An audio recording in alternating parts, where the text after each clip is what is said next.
मित्रों, हर नौजवान युवक का यह सपना होता है कि वह अपनी अलग पहचान बनाए। पहचान उसकी योग्यता पर बनी हो, वह कुछ ऐसा कर दिखाए जिस पर उसे गर्व हो। कुछ ऐसा ही सोचना था एक व्यापारी के बेटे का। यह कहानी है जापान के एक व्यापारी की, जो सबसे अमीर व्यक्ति था। उसके पास सब कुछ था, उसके पास किसी चीज की कोई कमी नहीं थी, केवल अपने बेटे से परेशान था। एक दिन वह व्यापारी अपने बेटे से कहता है, बेटा, तुम मेरे साथ व्यापार में हाथ क्यों नहीं बढ़ाते? तुम्हें व्यापार के तौर तरीके सीख लेने चाहिए, क्योंकि भविष्य में तुम्हें यही तो करना है। यदि तुम व्यापार में हाथ नहीं बढ़ाओगे तो फिर क्या करोगे? वह नौजवान युवक अपने पिता से कुछ नहीं कहता, क्योंकि उसका व्यापार में बिल्कुल भी मन नहीं लगता था। वह दिन भर मार्शल आर्ट की किताबें पढ़ता, और जब भी कोई समुराई इस शहर में आता तो वह पूरा समय उसी के पीछे पीछे घूमता रहता। एक बार पूरे परिवार के सदस्यों ने मिलकर उसे समझाने की कोशिश की। वे कहने लगे, बेटा, तुम्हारे पास इतना बड़ा व्यापार है, फिर भी तुम अपने पिता का हाथ क्यों नहीं बढ़ाना चाहते? यदि तुम अपना व्यापार नहीं देखोगे तो फिर कौन देखेगा? इस पर वह नौजवान युवक जवाब देते हुए कहता है, मैं खुद के दम पर कुछ बनना चाहता हूं। मैं चाहता हूं कि मेरी एक अलग पहचान हो, लोग मुझे जाने, इसलिए मैं इस देश का सर्वश्रेष्ठ धनुर्धर बनना चाहता हूं। उस युवक की यह बात सुनकर उस व्यापारी को बहुत क्रोध आया, लेकिन फिर भी उसने अपने क्रोध पर काबू पाया। कुछ देर सोच विचार करने के बाद उस व्यापारी ने अपने बेटे से कहा, बेटा, अगर तुम यही करना चाहते हो तो ठीक है, मैं अगले 3 साल का समय तुम्हें देता हूं। यह नौजवान युवक बहुत खुश हुआ। तभी आगे वह व्यापारी कहता है, लेकिन मेरी एक शर्त है। इस पर वह नौजवान युवक कहता है, क्या शर्त है आपकी पिताजी? उसके पिताजी अपने बेटे से कहते हैं, देखो, मैं तुम्हें अगले 3 साल का समय तो दे रहा हूं, लेकिन तुम्हें हर साल मुझे बताना होगा तुम अपने काम को कैसा कर रहे हो और तुमने अपने काम में कितनी उन्नति कर ली है। तुम अपने काम से मुझे संतुष्ट कर पाए तब तो ठीक, वरना तुम्हें मेरे साथ मेरे व्यापार में हाथ बढ़ाना होगा। नौजवान युवक काफी सोच विचार कर अपने पिता से कहता है, ठीक है पिताजी, मुझे आपकी शर्त मंजूर है। उसके ठीक 2 दिन बाद नौजवान युवक अपने पिता की आज्ञा लेकर धनुर्विद्या सीखने के लिए घर से निकल पड़ता है, और वह कई दिनों की यात्रा करके एक गुरु के पास पहुंचता है। वह गुरु जापान में धनुर्विद्या और युद्ध कला सिखाने में प्रसिद्ध थे। उनकी ख्याति दूर दूर तक फैली हुई थी, लेकिन वह बहुत कम लोगों को अपना शिष्य बनाते थे। वह नौजवान युवक गुरु के पास पहुंचकर उन्हें प्रणाम करता है और कहता है, हे गुरुवर, मैंने आपके बारे में बहुत कुछ सुना है और इसीलिए मैं बहुत दूर से यात्रा करके आपके पास आया हूं। मैं आपसे धनुर्विद्या सीखना चाहता, मैं धनुर्विद्या में बेहतर होना चाहता हूं। फिर जवान युवक सारी बातें कहता जा रहा था, लेकिन इस पर गुरुवर कुछ भी जवाब नहीं दे रहे थे। जब गुरुवर ने जवाब नहीं दिया तो उस नौजवान युवक ने अपने घर की बातें उन गुरु को बता दी। उसने यह बता दिया कि किस तरह से उसके पिता ने उसके सामने शर्त रखी है कि यदि वह अपने जीवन में सफल ना हो पाया, उसने अपने जीवन में वह ना कर पाए जो वह करना चाहता है, तो उसे उनका व्यापार आगे बढ़ाना होगा। आगे वह नौजवान युवक उन गुरुवर से कहता है, हे गुरुवर, मैं आपसे वादा करता हूं, मैं पूरी कर्तव्य निष्ठा के साथ धनुर्विद्या सीख लूंगा और मैं आपका समय बर्बाद नहीं करूंगा, इसलिए कृपया करके मुझे अपना शिष्य बना दिया। तभी उस गुरु ने उस युवक की तरफ ध्यान से देखा। उन्होंने देखा कि वह अपने साथ काफी सामान भी लेकर आया था और उसके साथ उसके 2 सहायक भी आए हुए थे। तभी गुरु ने कहा, सबसे पहले यदि तुम धनुर्विद्या सीखना चाहते हो तो तुम्हें इन चीजों को छोड़ना होगा, इन चीजों का त्याग करना होगा, इसलिए इन कीमती सामानों को वापस अपने घर भेज दो। उस नौजवान युवक ने गुरु की आज्ञा का पालन किया। उसने सारा सामान अपने सहायकों के हाथों वापस घर की ओर भेज दिया। आगे गुरुवर उस नौजवान युवक से कहते हैं, देखो, यदि तुम धनुर्विद्या सीखना चाहते हो तो तुम्हें 2 शर्तें मांगनी होगी। इस पर वह नौजवान युवक कहता है, गुरुवर, आप जैसा भी कहे, मैं सब करने के लिए तैयार हूं, लेकिन मुझे अपना शिष्य बना लीजिए। तभी गुरुवर उस युवक को पहली शर्त बताते हुए कहते हैं, पहली शर्त, तुम्हें यहाँ पर सामान्य लोगों की तरह ही अपना जीवन बिताना होगा और सारे कार्य तुम्हें खुद ही करने होंगे। इस पर नौजवान युवक कहता है, जी गुरुवर, जैसा आप कहेंगे। गुरुवर उस नौजवान युवक को दूसरी शर्त बताते हुए कहते हैं, यदि एक बार तुम्हें धनुर्विद्या की शिक्षा को ग्रहण करना शुरू कर दिया तो तुम्हें उसे पूरा करना ही होगा, तुम इस बीच उसे छोड़कर नहीं जा सकते। इस पर नौजवान युवक कहता है, ठीक है, आप जैसा कहे, मुझे सब मंजूर है। उन गुरुवर ने उस नौजवान को अपना शिष्य बना लिया, लेकिन वह नौजवान यह नहीं जानता था कि उनका सिखाने का तरीका बहुत अलग था। एक दिन उन गुरुवर ने उस नौजवान युवक को अपने पास बुलाया और कहने लगे, बेटा, जैसे तुम उठते बैठते हो, चलते फिरते हो, जैसे तुम सांस लेते हो, वैसे ही तुम निशाना भी लगाते हो। इसलिए तुम्हें सचेत होना होगा कि तुम क्या कर रहे हो, तुम किस अवस्था में हो। तुम्हें जागरूक होने की आवश्यकता है। इसलिए आज से ही सारे काम सचेत होकर शुरू कर दो, और ऐसा तब तक करो जब तक ये तुम्हारा स्वभाव ना बन जाए। उस युवक ने गुरु की बात मान ली। वह एकाग्र होकर अपने कामों में ध्यान देने लगा। वह चलने फिरने, अपनी सांसों पर ध्यान केंद्रित करने लगा। सुबह उठकर वह अभ्यास करता और ध्यान किया करता। शाम के 6 बजे से एकांत रहता और ध्यान किया करता। ध्यान करने के बाद करीब 9 बजे के बाद वह सो जाया करता और ठीक सुबह 4 बजे उठकर धनुर्विद्या का अभ्यास करने लगता। और यह सब उसे एकांत में रहकर ही करता था।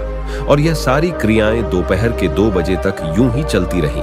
और इस समय के दौरान न तो कहीं जाना और न ही किसी से मिलना। यहां तक कि उस युवक को किसी से बात करने की भी कोई अनुमति नहीं थी।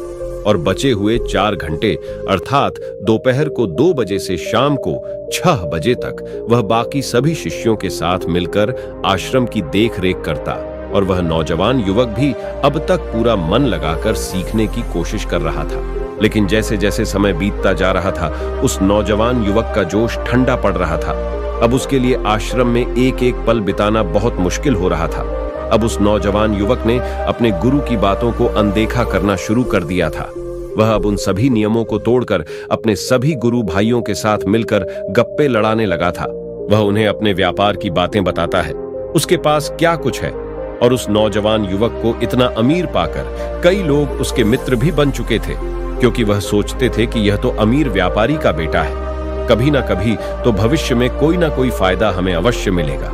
देखते ही देखते उस नौजवान युवक और बाकी लोगों की दोस्ती और भी गहरी होती जा रही थी। अब से वह नौजवान युवक रात को सोने की बजाय अपने मित्रों के साथ मिलकर आश्रम से कहीं दूर में जाकर गप्पे लड़ाता था, मौज मस्ती किया करता था। और इस कारणवश वह सुबह उठ नहीं पाता और इसी वजह से वह कभी ध्यान भी नहीं कर पाता था। एक दिन गुरुवर ने उस नौजवान युवक को अपने पास बुलाया और उसे कहने लगे, बेटा, मैं जानता हूं कि तुम रात को आश्रम में नहीं रहते हो और ना ही तुम एकांत में रहकर अभ्यास कर रहे हो। मैंने तुमसे पहले ही कहा था, यदि तुमने एक बार धनुर्विद्या की शिक्षा को आरंभ कर लिया तो तुम्हें इसे पूरा करना ही होगा। और तो और तुमने मुझसे वादा किया था कि तुम पूरी कर्तव्य निष्ठा के साथ धनुर्विद्या की शिक्षा को ग्रहण करोगे। और यदि तुम ऐसा ही करते रहे तो 1 साल बाद जब तुम्हारे पिता तुमसे पूछेंगे कि तुमने इस 1 साल में क्या किया, तुमने उसमें कितनी उन्नति की, तो उन्हें क्या जवाब दोगे? उस वक्त उन्हें क्या मुंह दिखाओगे? इस पर वह नौजवान युवक कहता है, हे गुरुवर, आप सत्य कहते हैं। जब मैंने शुरू किया था तो मेरे अंदर उत्साह, मेरे अंदर धनुर्विद्या सीखने की जिज्ञासा थी। लेकिन तब मैं यह नहीं जानता था कि मुझे अकेले रहकर अभ्यास करना होगा। एकांत रहकर मैं थक चुका हूं और यह मुझे बहुत कठिन लगता है। मेरा एक एक पल जैसे मुझे काटने को दौड़ता है। जब भी मैं ध्यान करने बैठता हूं तो मेरा मन यहां वहां भागता रहता है और मैं ध्यान नहीं कर पाता। और इसी कारण मेरी चिंता और भी बढ़ जाती है। मुझे समझ नहीं आता कि यदि मैं ध्यान नहीं कर पाऊंगा तो मैं अपने अभ्यास को पूरा कैसे कर पाऊंगा। और साथ ही जब मैं एकांत में रहता हूं तब भी मेरे मन में तरह तरह के विचार चलते रहते हैं। मैं इनसे पीछा छुड़ाना चाहता हूं, लेकिन मैं इनसे पीछा छुड़ा नहीं पाता। इस पर गुरुवर मुस्कुराने लगे और उस युवक से कहते हैं, बेटा, जिस अकेलेपन से तुम भागने का प्रयास कर रहे हो, इस अकेलेपन में बहुत ताकत होती है। इसे तुम्हें समझना चाहिए। अगर फिर तुम इस अभ्यास को बीच में छोड़कर जाना चाहते हो तो मैं तुम्हें नहीं रोकूंगा, तुम जा सकते हो। लेकिन जाने से पहले मेरी बस एक बात मान लो। इस पर नौजवान युवक कहता है, ठीक है, बताइए आप क्या चाहते हैं। तभी गुरुवर कहते हैं, बेटा, यहां से 1 दिन की दूरी पर एक बहुत ही बड़ा पहाड़ है। तुम्हें वहां पर पूरा दिन बिताना है और सुबह तुम्हें वहां पर एक बांझ नजर आएगा। उस बांझ की हरकतों पर तुम्हें ध्यान देना है। ध्यान रखना, उसका तुम्हें शिकार नहीं करना, बल्कि उसकी हरकतों पर तुम्हें ध्यान देना है। वह क्या कर रहा है, क्यों कर रहा है, उसकी हर एक हरकत को तुम्हें समझना है। और जब तुम अगले दिन वापस लौट कर आओगे तो मैं तुमसे केवल एक सवाल करूंगा। यदि तुमने उस सवाल का सही जवाब मुझे दे दिया तो तो मैं तुम्हें जाने से बिल्कुल भी नहीं रोकूंगा। उस नौजवान ने काफी कुछ सोच विचार किया और उसके बाद वह गुरु की बात मान जाता है। वह उन्हें प्रणाम करके उस पहाड़ की चोटी की ओर चल पड़ता है। देखते ही देखते वह एक दिन का सफर तय करके उस पहाड़ की चोटी तक पहुंच गया और अगली सुबह होने से पहले वह उस बांझ को ढूंढने लगा। वह जब यहां वहां देख रहा था तभी उसकी नजर उस पहाड़ की चोटी पर पड़ी। उसने देखा कि एक सुनहरा बांझ चट्टान की चोटी पर बैठा हुआ है और पहाड़ के नीचे घाटियों की ओर ध्यानपूर्वक देख रहा है। वह नौजवान युवक उस बांझ को देखकर झुक गया और चुप होकर उसकी सारी हरकतों पर नजर रखने लगा। उस नौजवान युवक ने देखा कि कुछ चरवाहे अपनी भेड़ बकरियों को उस घाटी में चराने के लिए आए हैं और तभी उस युवक की नजर पर पड़ी जो एकदम शांत बैठा हुआ। लेकिन तभी अचानक उसने उड़ान भरी और नीचे की ओर गोता लगाते हुए वह उन चरवाहों के पास पहुंचा। चरवाहों की नजर उस बांझ पर पड़ती तब तक उसने उन पर भेड़ बकरियों में से एक बकरी के बच्चे को अपने पंजों में दबोचा और उसे ले उड़ा। जब तक चरवाहे कुछ समझ पाते तब नौजवान युवक यह देखकर बहुत हैरान रह गया। यह समझ चुका था कि आखिर गुरु ने उसे इस चोटी पर क्यों भेजा है। वहां से वापस अपने गुरु के पास लौटा और उसने वहां पर बीती हुई सारी कहानी उन गुरुवर को बता दी। तभी गुरुवार उस युवक से कहते हैं, अच्छा तो तुम मुझे यह बताओ कि तुम वहां पर क्या सीखा। तब वह कहता है, गुरुवर वह बांझ बहुत ही चालाक है। काफी देर तक तो यूं ही शांत रहा, लेकिन जैसे ही उसे अपना शिकार नजर आया उसने शिकार तय किया और उड़ान भरी और उड़ान के साथ वह अपने शिकार ले उड़ा। इससे हमें यह भी समझने को मिलता है कि बांझ बहुत ही चतुर और बहुत ताकतवर भी है और साथ ही साथ वह बहुत तेज भी है। फिर गुरुवर हंसते हुए कहते हैं, उस बांझ को तुमने आज देखा है, लेकिन उससे पहले उस करीब 2 महीने पहले देखा होता तो यकीन नहीं कर पाते। ऐसे बांझ केवल पहाड़ी इलाकों में ही पाए जाते हैं जो कि उम्र करीबन 80 वर्ष की होती है। लेकिन जब इनकी आधी उम्र अर्थात जब इनकी 40 साल की उम्र पूरी हो जाती है तो यह शिकार नहीं कर पाते। उसे एक महत्वपूर्ण निर्णय लेना पड़ता है क्योंकि इस अवस्था में उसके शरीर के तीनों महत्वपूर्ण अंग बेअसर होने लगते हैं। पहला, पंजे जो कि लंबे और लचीले हो जाते हैं, शिकार पर पकड़ बनाने में कमजोर होने लगते हैं। दूसरा, चोंच जो कि आगे की ओर मुड़ जाती है और भोजन निगलने में मुश्किलें होने लगती हैं। तीसरा, पंख जो भारी हो जाते हैं और सीने से चिपकने के कारण पूरे खुल नहीं पाते हैं। ये उसके उड़ान सीमित कर देते हैं। भोजन ढूंढना, भोजन पकड़ना और भोजन खाना तीनों काम करना मुश्किल हो जाते हैं। उसके पास 2 ही रास्ते बचते हैं, या तो शरीर छोड़ दें या फिर खुद में बदलाव करें। इनका शरीर मृत्यु की ओर बढ़ने लगता है, लेकिन इनकी विशेषता तो यही है कि यह बांझ अपनी मृत्यु को स्वीकार नहीं करते। जहां पहला रास्ता सरल और तुरंत समाधान देने वाले हैं, वहीं दूसरा अत्यंत पीड़ादायी और लंबा बांझ पीड़ा चुनता है और खुद में बदलाव करता है। वह धीरे धीरे उड़ान भरकर कहीं ऐसी जगह जा पहुंचते हैं जहां बहुत शांति होती है और वहां अपना घोंसला बनाता है। फिर वहां पर जाकर वह सबसे पहले अपनी कमजोरी अर्थात अपनी उस मुड़ी हुई चीज को पत्थर मार मार कर उसे तोड़ देते हैं। अपनी चोंच तोड़ने से ज्यादा पीड़ादायक कुछ भी नहीं पक्षी के लिए। अब वह इंतजार करता है, सोच के फिर से उगाने का। उसके बाद वह अपने पंजे भी उसी प्रकार तोड़ देता है और इंतजार करता है पंजों के दोबारा उगाने का। और देखते ही देखते हैं इनके पंजों में नए नाखून आते हैं। नई चोंच पंजे आने के बाद वह अपने भारी पंखों को एक एक क्लोज कर निकालता है और प्रतीक्षा करता है पंखों का फिर से उगाने का। और इस क्रिया में पूरे 3 महीने लगते हैं और 3 महीनों के अंदर इन बांझों का एक नया पुनर्जन्म होता है और तब उसे मिलती है वही भव्य और ऊंची उड़ान पहले जैसी। इस पुनर्जन्म के बाद 30 साल और जीता है, ऊर्जा, सम्मान और गरिमा के साथ आगे। गुरुवर इस नौजवान युवक से कहते हैं, तुम उस बांझ की तारीफ कर रहे हो जो अकेले रहना पसंद करता है, शांत रहना पसंद करता है, जो पूरे 3 महीने एकांत में रहकर तपस्या करता है, अपने आप को शिकार के लायक बनाता है, तब जाकर कहीं शिकार करने योग्य बन पाता है। तुमने देखा होगा कि जो भी ताकतवर इंसान है वह हमेशा अकेले रहता है, लेकिन जो व्यक्ति कमजोर है, जिसके अंदर तरह तरह की कमियां हैं, वह लोगों के बीच छुपने का प्रयास करता है। आगे गुरुवर उस नौजवान युवक कहते हैं, मेरी बात ध्यानपूर्वक सुनो।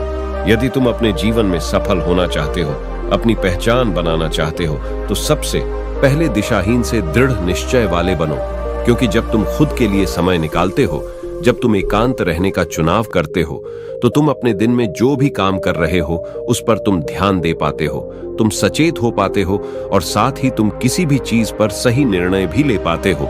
और एकांत आपको हमेशा कुछ न कुछ नया सिखाता ही रहता है। आगे गुरुवर उस युवक को दूसरी बात बताते हुए कहते हैं, आज जो मौका तुम्हारे पास है वह मौका तुम्हें दोबारा नहीं मिलेगा, इसलिए तुम इस मौके की कीमत को समझो, क्योंकि तुम्हें एकांत खुद को बनाने के लिए मिला है। तो अपने जीवन में देखो, उसे समझो और उन कमियों को दूर करो। तुम तो बड़े शहर से हो और तुमने यह भी देखा होगा कि शहर के लोग अपना पालन पोषण करने के लिए दिन रात मेहनत करते रहते हैं। ना तो उनके पास सीखने का समय है और ना ही यह एकांत के बारे में कभी भी खुद को जान तक नहीं पाते। यह अकेलापन के संघर्ष जिसे तुम व्यर्थ समझ रहे हो और जिसे तुम यूं ही बर्बाद कर रहे हो, यह मौका तुम्हें कुछ बनने के लिए मिला है और यह मौका दोबारा लौटकर वापस नहीं आएगा। आगे गुरुवार उस युवक को अगली बात बताते हुए कहता है, जिन लोगों के साथ तुम घूमते रहे हो, जिनके साथ गप्पे लड़ा रहे हो, जिनके साथ अपना समय काट रहे हो, उन्हें तो खुद तक नहीं पता कि वह क्या कर रहे हैं। उन्हें खुद इस बात का एहसास नहीं है कि वह खुद अपना कितना बड़ा नुकसान कर रहे हैं। तुम ऐसे लोगों के साथ अपना समय बिताते हो तो अवश्य ही तुम भी दिशाहीन हो जाओगे और तुम भी यह समझ नहीं पाओगे कि तुम्हें अपने जीवन में क्या करना है। कि उससे क्या कहा था कि अपने अकेलेपन का इस्तेमाल करो, क्योंकि अकेलापन ही एकांत बन जाएगा और वह तुम्हें आगे बढ़ने में तुम्हारी मदद करेगा। दूसरी बात, अभ्यास में संतुष्टि ढूंढो, क्योंकि उस नौजवान युवक के गुरु ने कहा था कि सारा ध्यान केवल अभ्यास में लगाना, इसके अलावा कुछ और पाने की कोशिश नहीं करना। क्योंकि जब हम कहीं और जाने की या कुछ अलग पाने की कोशिश करने लग जाते हैं, तब हम अपने मन के बनाए हुए जाल में फंसते चले जाते हैं और हमारा संबंध वर्तमान से टूट जाता है और तब हमें ऐसा लगने लगता है जैसे हम कहीं पर फंसे हुए हैं। हम बहुत दुखी हैं, हम बहुत निराश हैं और कहीं पर पहुंच नहीं पा रहे। और इसी के साथ में उस नौजवान युवक को उन गुरु की तीसरी बात भी याद आती है कि प्रकृति में ध्यान करो। जब भी तुम्हें समय मिले तो किसी एकांत जगह पर या फिर किसी पेड़ के नीचे बैठकर ध्यान करो। केवल अपनी सांसों पर ध्यान दो। विचार खुद व खुद शांत होने लगेंगे और जब तुम्हारे विचार शांत होने लगेंगे तब तुम्हें आभास होगा कि तुम प्रकृति के साथ जुड़े हुए हो, तुम इस धरती के साथ जुड़े हुए हो। ऐसा करने से अकेलेपन का वह भाव हमेशा हमेशा के लिए खत्म होने लगेगा और तब तुम यह जान पाओगे कि यह पल ही वह अवसर है जहां तुम खुद को पूरी तरह से जान सकते हो। तभी तुम अकेलेपन का फायदा उठा सकोगे और इसी तरह के अकेलेपन को जीता जाता है। इन सभी बातों को ध्यान करके उस नौजवान युवक ने यह निश्चय किया कि वह आश्रम छोड़कर कभी कहीं नहीं जाएगा जब तक अपने इस लक्ष्य को प्राप्त नहीं कर लेता। यहाँ पर एक सर्वश्रेष्ठ धनुर्धर बनने आया था और वह यहाँ से सर्वश्रेष्ठ धनुर्धर बनकर ही जाएगा। इसके बाद वह अगले ही दिन से अभ्यास में पूरी तरह से लीन हो गया। दोस्तों, यदि आप अपने जीवन में अपनी पहचान बनाना चाहते हैं, अपने जीवन में कोई लक्ष्य प्राप्त करना चाहते हैं, क्योंकि जब हम कुछ अलग और कुछ खास पाने का प्रयास करने लग जाते हैं, तब हम यह भूल जाते हैं कि हमारा लक्ष्य क्या है और हम अपने लक्ष्य से दिशाहीन होने लगते हैं और इसी कारण हम अपने लक्ष्य तक कभी पहुंच नहीं पाते, क्योंकि हमारा मन हमें कुछ अलग पाने के लिए निरंतर प्रेरित करता रहता है और इसी कारण हम अपने मन के जाल में फंसते चले जाते हैं और हम अपने जीवन में कुछ नहीं कर पाते। इसलिए अपने जीवन में यदि आपको कोई लक्ष्य हासिल करना है तो अधिक पाने का प्रयास छोड़कर केवल अपने अभ्यास पर ध्यान केंद्रित करें और देखना कि आप जरूर ही अपने लक्ष्य को प्राप्त कर पाएंगे।